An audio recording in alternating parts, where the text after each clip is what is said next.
runtii shirkaas wuxuu socday muddo 4 cishaa oo aan oran karo 24 saacadoodba boqolkiiba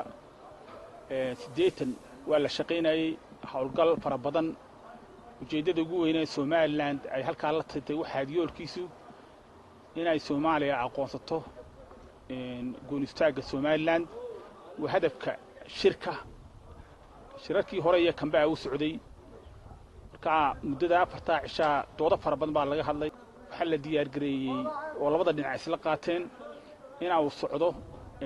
kulamadaas qaabkii uu socon lahaa oo ugu yaraan 4 bog ah yaa la diyaariyay waxa la diyaariyay cidda shirarka ka soo qayb gali doonta mustaqbalka waxa la diyaariyay cidda go'aan ka qaadan doonta mustaqbalka waxa la diyaariyay roolka caalamka ku yeelan doonaan mustaqbalka waxa la diyaariyay xoghayn joogto ah oo fadhiyo doonta Turkiga la diyaariyay waxa la diyaariyay nidaamka ama code of conduct ku socon doona shirkaas mustaqbalka waxa la diyaariyay principleska mabaadi'da guud shirarka waxa la go'aansaday in la tixgeliyo waxa la wixii agreement hore ee la gaaray waxay dawladda Soomaaliya aqoonsatay xasuuqii ay u geystay dadka shacabka reer Soomaaliland iyo guud ahaanba Soomaaliba isla qaatay waxa qodobadaas ay ahayd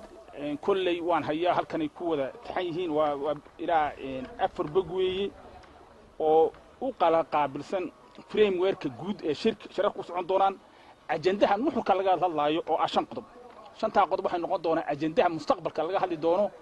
shirkan looma qiimeeyo kaliya maanta in shir inta la isugu yimaado ku dhamaado waxa la dhigtay awal hore aan la dhigan jirin shirarka soo socda sidoo uu socon doono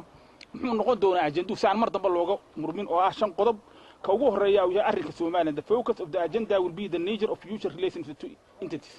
wuxuu noqon doonaa mustaqbalka qodobka marka dambe la soo dhigi doono waxa noqon doonaa qodobada kale ee muhiimka waa labada dhinac in laga wada hadli doono marka qodobka waxa weeyaan waa yaa go'aan ka qaadan doona go'aamada yaa ka go'aan qaadan doona labada dhinac baa go'aan ka qaadan doona iyo international community oo soo dhaxgali doona hadii marka uu yimaado xaalan muran oo la isku qabto in la cid garsoorayaal oo ah caalam kamid ah hadii dhacdo in la isku qabsado in la sameeyo guddi madax bannaan oo sharci yaqaan ah oo la dhigtay marka waxa la dhigtay in qaabkii lagu tashan lahaa yaa maanta halkan la dhigtay ee shirarka dambe ee soo socda ee lagu tashan lahaa yaa meel la dhigtay kaas waa muhiimadda ugu weyn halkan ay ku wada jiraan dhammaan marka waftiga reer Soomaaliland runtii oo ka kooban 7 wasiirka arrimaha dibadda oo hogaaminayay